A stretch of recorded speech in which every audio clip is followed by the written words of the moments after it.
صلى الله على محمد. الحمد لله نحمده ونستعينه ونستغفره ونؤمن به ونتوكل عليه ونعوذ بالله من شرور أنفسنا ومن سيئات أعمالنا من يهده الله فلا مضل له ومن يضلله فلا هادي له ونشهد أن حبيبنا ونبينا ومولانا محمدا عبده ورسوله. قال تعالى في كلامه المجيد: وقال النبي صلى الله عليه وسلم: طلب العلم فريضة على كل مسلم ومسلمة. وقال في حديث جبريل: قال جبريل: يا محمد أخبرني عن الإسلام. قال: أن تشهد أن لا إله إلا الله وأن محمدا عبده ورسوله، أو كما قال عليه الصلاة والسلام. محترم بزرگوں اور دوستوں، عزیز ساتھیوں، اللہ رب العزت نے اس دنیا میں انسانوں کو بسایا. اس دنیا میں 18,000 سے بھی زیادہ مخلوقات کو بسایا ہے، اور ان سب مخلوق میں سب سے افضل مخلوق انسان کو بنایا ہے، اور اس انسان کو اشرف المخلوقات کا لقب دیا. اشرف المخلوقات کا مطلب ہے پوری مخلوق میں، پوری اللہ کی مخلوق میں سب سے زیادہ اچھی اور سب سے زیادہ عزت والی مخلوق انسان. اس دنیا میں سوکھی زمین پر جینے والے تمام مخلوقات اور یعنی دریاؤں اور سمندروں میں جینے والی تمام مخلوقات میں سب سے افضل انسان ہے. اور اللہ رب العزت نے اس انسان کو جو یہ افضلی اور برتری عطا کی ہے، اس شرف فضیلت سے نوازا ہے، وہ اس وجہ سے کہ اللہ رب العزت نے تمام دیگر مخلوقات کے بنسبت اس انسانی مخلوق کو، اس انسان کو علم عطا کیا. ہر چیز کا اللہ رب العزت نے انسان کو علم عطا کیا. جب اس دنیا کا وجود نہیں تھا، اس دنیا میں انسان بسائے نہیں گئے تھے، صرف اللہ رب العزت کے پاس ان کی عبادت کرنے کے لیے فرشتے موجود تھے. اس وقت اللہ رب العزت نے فرشتوں سے کہا: انی جاعل فی الارض خلیفہ، کہ فرشتوں میں زمین میں اپنا ایک خلیفہ بنانے والا ہوں، زمین میں میں ایک مخلوق بھیجنے والا ہوں. یہ کہہ کر اللہ رب العزت نے اس مخلوق کی ساری کیفیت، سارے صفات، یہ کیا کیا کرے گی، اس کے سارے کام، اس کے کیا اوصاف ہوں گے، اس کے کیا افعال ہوں گے، یہ کیا کیا کام کرے گی، وہ سارے کے سارے اس کی فضیلتیں، اس کے اوصاف، اس کی اچھائیاں، اس کی برائیاں، سارے کی ساری فرشتوں کو سنا دی. اور بتایا کہ میں اس مخلوق کو اپنا زمین میں خلیفہ بنانے والا ہوں. خلیفہ کا کیا مطلب ہوتا ہے؟ مثلا ایک گاؤں میں ایک بڑا سا بادشاہ، جو بھی ہے، بادشاہ ہے، راجا ہے، جو بھی ہے، جب وہ اپنا گاؤں چھوڑ کر جاتا ہے یا باہر جاتا ہے تو اپنا کسی کو جانشین بنا کر جاتا ہے کہ جب تک میں نہ رہوں، میری غیر موجودگی میں تم میرا کام سنبھالو. اس کو کہتے ہیں خلیفہ. تو اللہ رب العزت نے بھی اس دنیا میں اپنا خلیفہ انسان کو بنایا. انی جاعل فی الارض خلیفہ. اور سب سے پہلے انسان ہمارے اور آپ کے دادا حضرت آدم علیہ السلام ہیں. تو اس وقت فرشتوں نے اللہ رب العزت سے یہ سوال کیا کہ اے اللہ، کیا ہم آپ کی عبادت کے لیے کافی نہیں ہیں؟ ہم تو ہر لمحہ، ہر سیکنڈ، ایک پل جھپکنے کے برابر بھی آپ کی عبادت ترک نہیں کرتے، آپ کی عبادت نہیں چھوڑتے، اور نہ ہی آپ کی نافرمانی کرتے ہیں. اور ہم ایسے ہیں کہ صرف آپ کی عبادت میں لگے ہوئے رہتے ہیں اور ہمیشہ آپ کی اطاعت کرتے ہیں. کبھی ہم سے آپ کی نافرمانی کی عزت نہیں ہوتی، کبھی ہم سے آپ کی نافرمانی نہیں ہوتی. اور یہ انسان جس کو آپ اپنا خلیفہ بنانے والے ہیں دنیا میں، یہ تو ایسا ہے کہ دنیا میں کسی کو گالی بھی دے گا، کسی کا قتل بھی کرے گا، کسی کی عزت بھی لوٹے گا. اس کے یہ سارے اوصاف ہیں، یہ اتنے ساری آپ کی نافرمانیاں کرے گا، پھر بھی اس کے باوجود آپ اس کو دنیا میں اپنا خلیفہ کیوں بنائیں گے؟ تو اس وقت اللہ رب العزت نے حضرت آدم علیہ السلام کو ان فرشتوں کے سامنے ٹھہرا کر کے کہا کہ اس چیز کا نام بتلاؤ، اس چیز کا نام بتلاؤ۔ اللہ رب العزت نے انہیں ساری چیزوں کا، ساری باتوں کا علم پہلے سے عطا کر دیا تھا اور ساری چیزیں پہلے سے سکھلا دی تھی۔ جو علم اور جن چیزوں کے نام فرشتوں کو نہیں معلوم تھے، تو اللہ رب العزت نے حضرت آدم علیہ السلام کو اس وقت کہا، اس وقت حضرت آدم علیہ السلام سے فرمایا کہ تم اس چیز کا نام بتاؤ، اس چیز کا نام بتاؤ، یہ چیز کیا ہے؟ کچھ سوالات کیے، ان سوالات کا جواب حضرت آدم علیہ السلام نے دیا۔ پہلے تو اللہ رب العزت نے فرشتوں سے سوال کیا کہ تم ان چیزوں کا نام بتلا سکتے ہو؟ نہیں بتلا سکتے۔ تو حضرت آدم علیہ السلام نے ان چیزوں کا نام بتلایا اور اللہ رب العزت کے سوالات کا جوابات دیے۔ تو اس وقت فرشتے یہ بات مان گئے کہ ہاں، ہم سے برتر اور ہم سے افضل اور ہم سے اچھے یہ انسان ہی ہیں، یہ آدم علیہ السلام ہی ہیں۔ اس وقت اللہ رب العزت نے حضرت آدم علیہ السلام کے سامنے فرشتوں کو جھکنے کا اور فرشتوں کو سجدہ کرنے کا حکم دیا۔ تو سارے کے سارے فرشتے ان کی فضیلت جاننے کے بعد ان کے سامنے سجدہ ریز ہو گئے اور حضرت آدم علیہ السلام کو سجدہ کیا۔ تو یہ بات ہمیں معلوم ہوئی کہ انسان کو جو تمام مخلوقات پر اشرف المخلوقات کا لقب دیا گیا ہے، سب سے افضل مخلوق کہا گیا ہے، یہ اس کے علم کی وجہ سے۔ آپ دنیا میں بھی دیکھ لیجئے، خود اپنے گھروں میں دیکھ لیجئے، اپنے محلوں میں، اپنی گلی میں، جو بندہ جس قدر پڑھا لکھا ہوتا ہے اس قدر اس کی عزت رہتی ہے، اور جو جس قدر جاہل رہتا ہے، جس قدر ان پڑھ رہتا ہے، اس کی عزت اتنی نہیں ہوتی جتنی پڑھے لکھے کی ہوتی ہے۔ خود اللہ رب العزت نے قرآن مجید میں کہا ہے قُلْ هَلْ يَسْتَوِي الَّذِينَ يَعْلَمُونَ وَالَّذِينَ لَا يَعْلَمُونَ، کہ کیا جاننے والے اور نہ جاننے والے دونوں برابر ہو سکتے ہیں؟ جاننے والے کی مثال ایک بینا کی طرح ہے جو دیکھ سکتا ہے، اور نہ جاننے والے کی مثال نابینا کی طرح ہے جو نہیں دیکھ سکتا۔ اندھے اور دیکھنے والے کی مثال، جو جانتا ہے وہ دیکھنے والے کے مانند ہے، جو نہیں جانتا وہ نہ دیکھنے والے کے مانند ہے۔ تو ان دونوں میں افضل اور برتر کون؟ دیکھنے والا۔ بینا شخص ہی افضل ہے نابینا کے مقابلے میں۔ تو اللہ رب العزت نے قرآن مجید میں کہا ہے قُلْ هَلْ يَسْتَوِي الَّذِينَ يَعْلَمُونَ وَالَّذِينَ لَا يَعْلَمُونَ، کہ جاننے والے اور نہ جاننے والے، علم رکھنے والے اور علم نہ رکھنے والے دونوں برابر نہیں ہو سکتے۔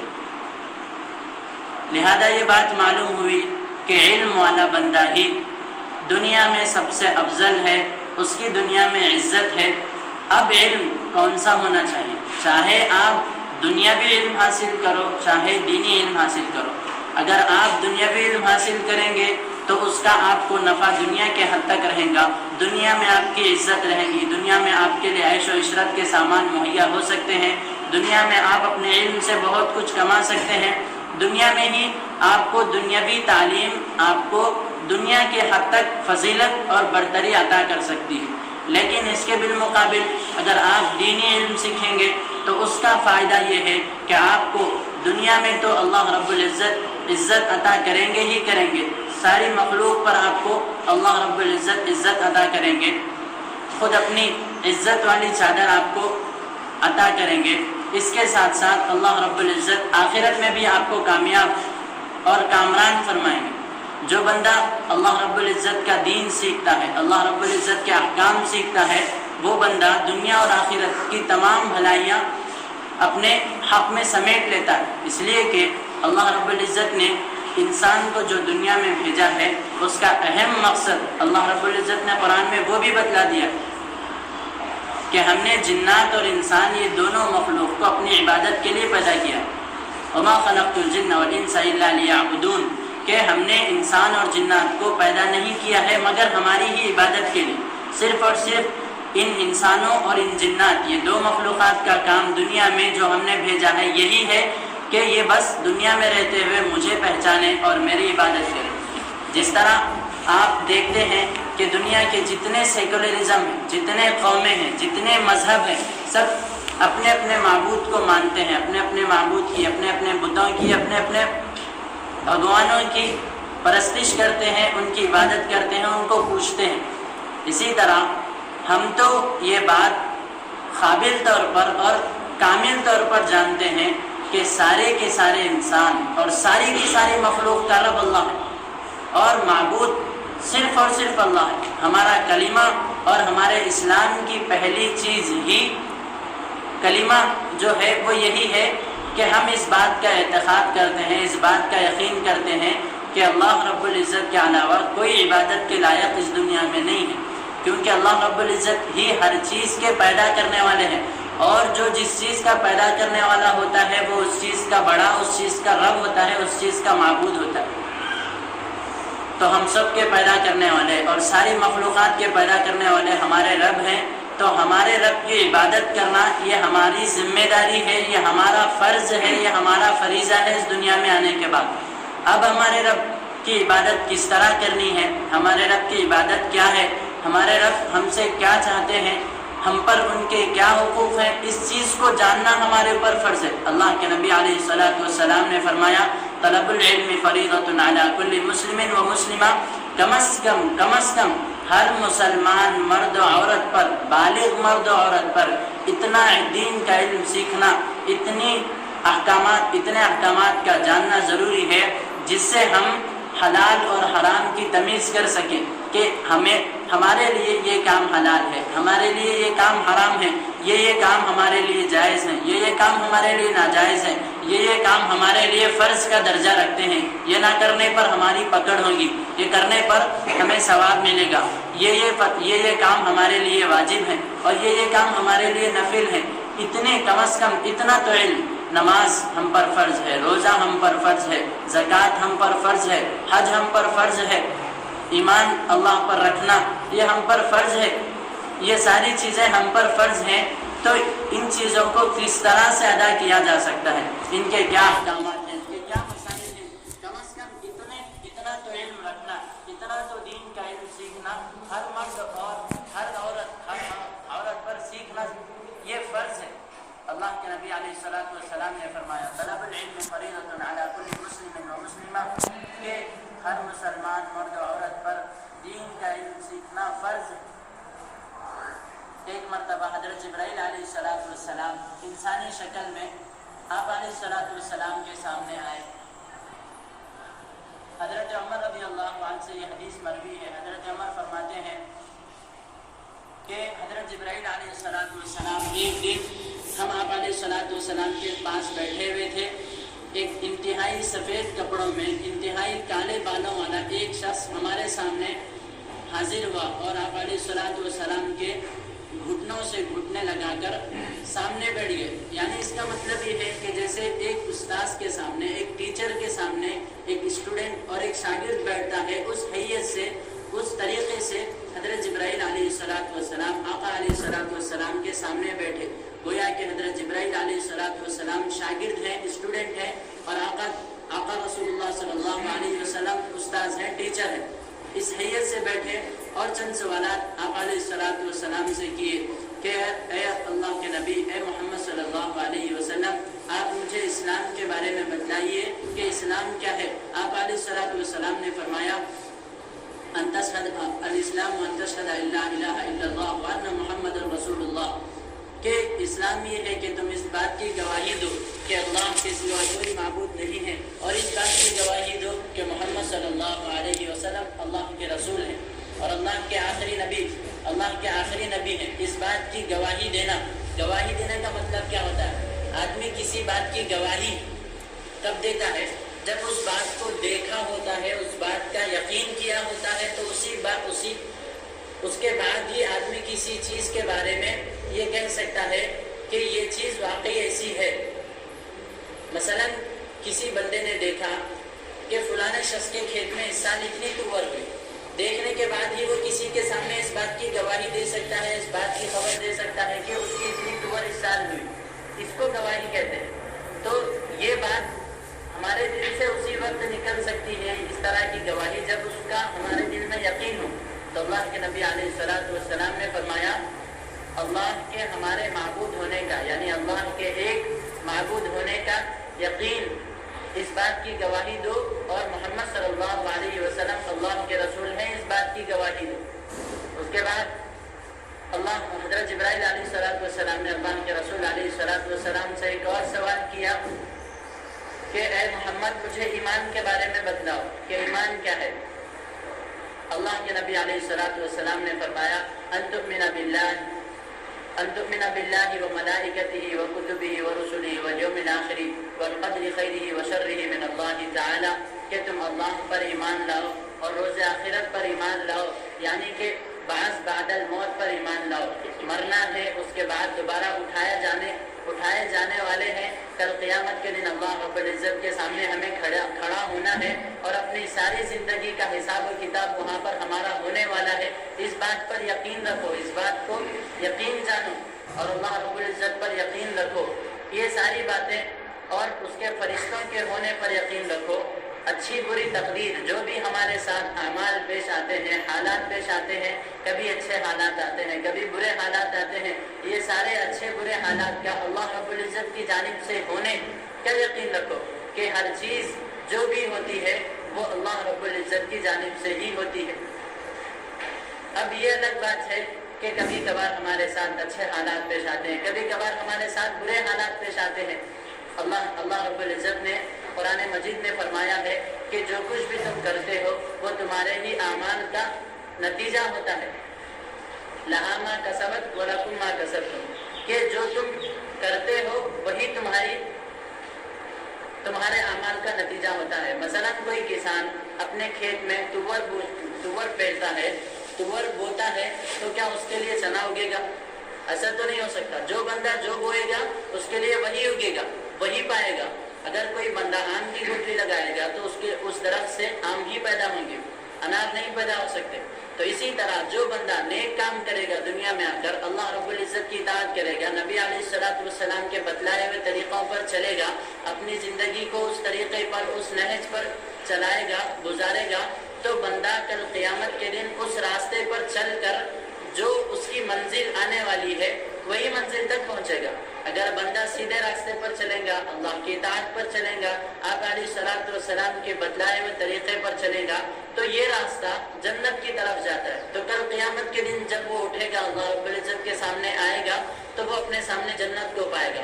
اور اگر کوئی بندہ اپنی زندگی کو بیکاریوں میں گزارے گا، گناہوں میں گزارے گا، شراب میں گزارے گا، نمازوں کو چھوڑنے میں گزارے گا، اللہ سے دوری میں گزارے گا، مسجد سے دوری میں گزارے گا، تو یہ اس کا راستہ جہنم کی طرف جانے والا ہے۔ تو کل قیامت کے دن جب وہ مر کر اللہ کے سامنے حاضر ہوگا، جب اللہ رب العزت اسے اٹھائیں گے، تو کل قیامت کے دن اس کے سامنے جہنم ہی ہوگی۔ یعنی خود وہ پارے 30 میں اللہ رب العزت نے فرمایا ہے کل قیامت کے دن بندہ اس طرح افسوس کرے گا کہ یا لیتنی کنت ترابا، کہ کاش میں مٹی کیوں نہ ہو جاتا، یا لیتنی کنت ترابا، کاش میں مٹی ہو جاتا تو مجھ سے اس طرح کے حسابات نہ ہوتے۔ کل قیامت کے دن بندے کا حال جب اس سے سوال کیا جائے گا، اللہ کے نبی علیہ الصلوۃ والسلام نے فرمایا قیامت کے دن جس سے بھی سوال ہوگا وہ ضرور ناکام ہوگا۔ اب یہ تو اللہ رب العزت کا فضل و کرم ہی ہوگا کہ اللہ رب العزت اس بندے کے ساتھ اگر بھلائی کر کے اس کا حساب کتاب لیے بغیر اس کو جنت کا داخلہ دے دے، تو یہ اللہ رب العزت کا ہم پر ایک بہت بڑا احسان ہو جائے گا۔ بنی اسرائیل کا ایک واقعہ ہے، ایک بندہ 500 سال تک اللہ رب العزت کی اس طرح عبادت کیا کہ پلک جھپکنے کے برابر بھی اللہ کی نافرمانی نہیں کی، پلک جھپکنے کے برابر بھی اللہ کی نافرمانی نہیں کی۔ ہماری زندگی کتنی ہوتی ہے؟ بہت سے بہت 70 سال 80 سال، بہت بولے تو 90 سال 100 سال ہو جاتا ہوتی ہماری زندگی، لیکن وہ بندہ 500 سال تک اللہ رب العزت کی عبادت کرا، اور اس طرح عبادت کرا کہ 1 سیکنڈ کی بھی اللہ کی نافرمانی نہیں کرا۔ تو جب اس کا انتقال ہوا، تو انتقال کے بعد جب اس کی پیشی اللہ کے حضور میں ہوئی، تو اللہ رب العزت نے اس سے یہ عرض کیا کہ جا میں تجھے اپنے فضل سے میں تیرے اوپر رحم کر کے تجھے جنت میں ڈالوں، اب جا جنت میں ہو۔ اس کے بعد وہ بندہ بولتا ارے یہ کیا بات ہوئی اللہ، میں نے تو 5 سال 1 سیکنڈ بھی تیری نافرمانی نہیں کری اور 500 سال تیری عبادت کی ہے، تو مجھے تو میرے اعمال کے بدولت، بندہ جب کوئی کام کرتا ہے تو اس کی تنخواہ، اس کی مزدوری بھی تو دی جاتی ہے نا، میرے 500 سال کی مزدوری کے بدولت مجھے جنت ملنی چاہیے۔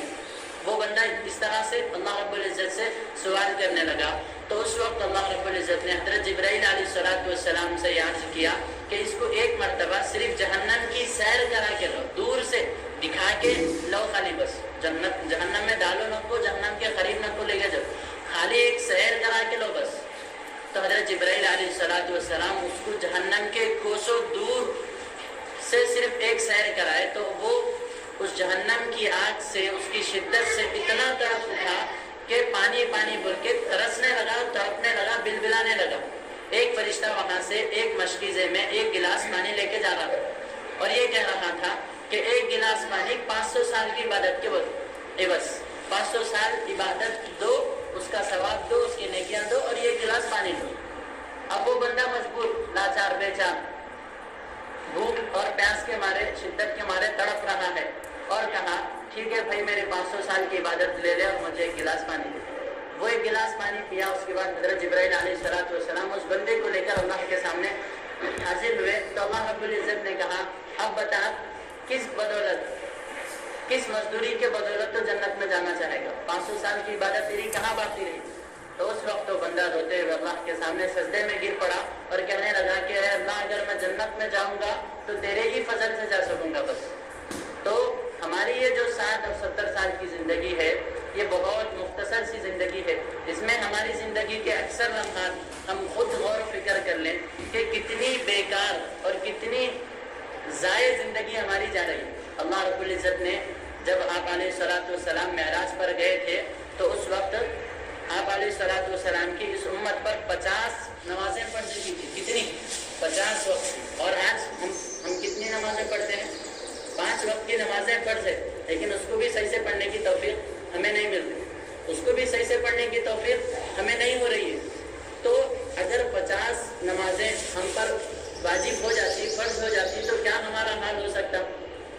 ہمیں نہ کمانے کی فرصت مل سکتی، نہ بیوی بچوں کے ساتھ رہنے کی فرصت مل سکتی، نہ کاروبار میں ٹائم دینے کی فرصت مل سکتی۔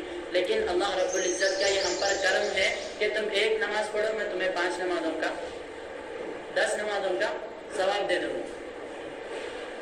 اللہ رب العزت نے قرآن میں فرمایا ہے من جاء بالحسنۃ فلہ عشر امثالھا، کہ جو بندہ کل قیامت کے دن ایک نیکی بھی لے کر آئے گا تو اللہ رب العزت اس کو ایک نیکی کے بدلے 10 نیکیاں دیں گی۔ تو اگر ہم ایک نماز پڑھیں گے تو ہمیں 10 نمازوں کا ثواب، بلکہ اللہ رب العزت، اللہ کے نبی علیہ السلام نے فرمایا کہ ایک نیکی کا 700 نیکی کے درجے تک، ایک نیکی کا ثواب 700 دگنا ملتا ہے بندے کو، بلکہ اس سے اور آگے بھی مل سکتا ہے۔ 700 کا اور 70 کا یہ جو عدد ہے، یہ جو گنتی ہے، یہ عربوں کے نزدیک کثرت کو، زیادتی کو بتلانے کے لیے تھی۔ تو اللہ کے نبی علیہ السلام نے فرمایا کہ ایک نیکی کا ثواب اس کو 700 دگنے تک ملتا ہے۔ یہ اس کے اخلاص پر ہے، جتنا بندہ اخلاص کے ساتھ، جتنے اخلاص کے ساتھ عمل کرے گا اس کو اتنے اخلاص کا اتنا ثواب ملے گا۔ تو اب آج ہم خود غور و فکر کر لیں کہ ہماری زندگیوں میں کتنی بے دینی ہے، کتنی غفلت ہے، کتنی زیادہ ہم اللہ رب العزت سے دور ہیں اور کتنے ہم دین سے دور ہیں۔ یہ ساری چیزوں کو سوچنا ہے اور اس کے بعد ہمیں دین سیکھنا ہے۔ اگر ہم یہ دین سیکھیں گے تو ہمیں اس دین پر چلنا آسان ہوگا۔ جب بھی کوئی بندہ آپ علیہ السلام کے زمانے میں اسلام قبول کرتا تو اللہ کے نبی علیہ السلام اس کو سب سے پہلے دین سکھاتے تھے۔ دین سیکھنے کے بعد ہی وہ دین پر قائم ہوتا تھا اور دین پر جمتا تھا۔ اللہ رب العزت نے فرمایا انتم الاعلون ان کنتم مؤمنین، کہ اگر تم مومن بنو گے، کامل مومن بنو گے تو دنیا میں تم سے زیادہ بلند مرتبے والا کوئی اور نہیں رہے گا، طاقت کے اعتبار سے، قوت کے اعتبار سے، رتبے کے اعتبار سے۔ آج ہماری یہ جو پستی ہے، آج ہم یہ جو دنیا میں اس طرح ذلیل و خوار ہو رہے ہیں، جہاں دیکھیں وہ موب لنچنگ کے واقعات ہم سن رہے ہیں، مسلمانوں کو کاٹا جا رہا ہے، مارا جا رہا ہے، یہ کس وجہ سے؟ آج ہم ہمارے دین سے دور ہو چکے ہیں۔ اگر ہم ہمارے دین کو سیکھیں گے اور ہم ہمارے دین سے قریب ہوں گے، ہمارے دین پر ہم خود عمل پیرا ہوں گے تو اللہ رب العزت ہماری ہیبت لوگوں کے دلوں میں ڈال دے گا۔ صحابہ کی جو سب سے پہلی جنگ تھی وہ بدر کی جنگ تھی۔ اس کے اندر آپ لوگ واقف ہوں گے کہ صحابہ صرف 313 تھے اور ان کے پاس کوئی ہتھیار نہیں تھا، بس ٹوٹے پھوٹے تلوار تھے، اور سامنے کا لشکر 1000 سے زیادہ کا تھا، تقریباً 1200 یا 1300 کی وہ تعداد تھی۔ کفار مکہ کا جو لشکر تھا سامنے 1000 سے بھی زیادہ، اور ان کے پاس اونٹ، گھوڑے، بے حد تلوار، سارے ہتھیار ان کے پاس موجود تھے، اس کے باوجود بھی اللہ رب العزت نے اس چھوٹی سی جماعت کو، 313 کی جماعت کو، ان 1000 کے لشکر پر جو غلبہ دیا وہ اسی وجہ سے کہ وہ 313 اپنے دین پر کامل اور مکمل تھے، اللہ کے نبی علیہ السلام کی اطاعت پر پورے کے پورے اترتے تھے، اللہ کے نبی علیہ السلام جس طرح بتلاتے تھے اس طرح اللہ کے احکامات کو وہ اپنی زندگیوں میں لایا کرتے تھے۔ صحابہ کرام رضوان اللہ علیہم اجمعین کے تعریف میں اللہ رب العزت نے فرمایا ہے کہ یہ لوگ ایسے ہیں کہ ان کی تجارت انہیں ان کے دین سے غافل نہیں کرتی، وہ دن بھر اس طرح اپنی تجارتوں میں مصروف ہوتے ہیں، تجارتوں میں لگنے کے باوجود بھی رات میں جب وہ تھکے ماندے آتے ہیں تو کبھی ان سے ان کی عشاء کی نماز فوت نہیں ہوتی، اور صبح جب وہ بیدار ہوتے ہیں تو ایک دم چستی کے ساتھ وہ بیدار ہوتے ہیں اور اپنے اپنے کاموں میں لگ جاتے ہیں۔ اس طرح اللہ رب العزت نے ان کے قرآن میں تعریف فرمائی ہے۔ تو آج اگر ہم بھی اپنے دین پر عمل پیرا ہو جائیں گے اور اپنے دین سے وابستہ ہو جائیں گے اور اپنے دین کو سیکھیں گے، دین پر عمل اسی وقت ہو سکتا ہے جب ہم دین کو سیکھیں گے، تبھی تو ہم پر اپنے دین پر عمل ہو سکتا ہے۔ تو اگر ہم ہمارے دین کو سیکھیں گے اور اپنے بچوں کو اپنے دین کی طرف متوجہ کرائیں گے تو آج ہم وَأَنْتُمُ الْأَعْلَوْنَ إِن كُنتُم مُؤْمِنِينَ کے مصداق ہو سکتے ہیں۔ تو اللہ رب العزت ہم سب کو عمل کی توفیق عطا فرمائے۔ وآخر دعوانا الحمد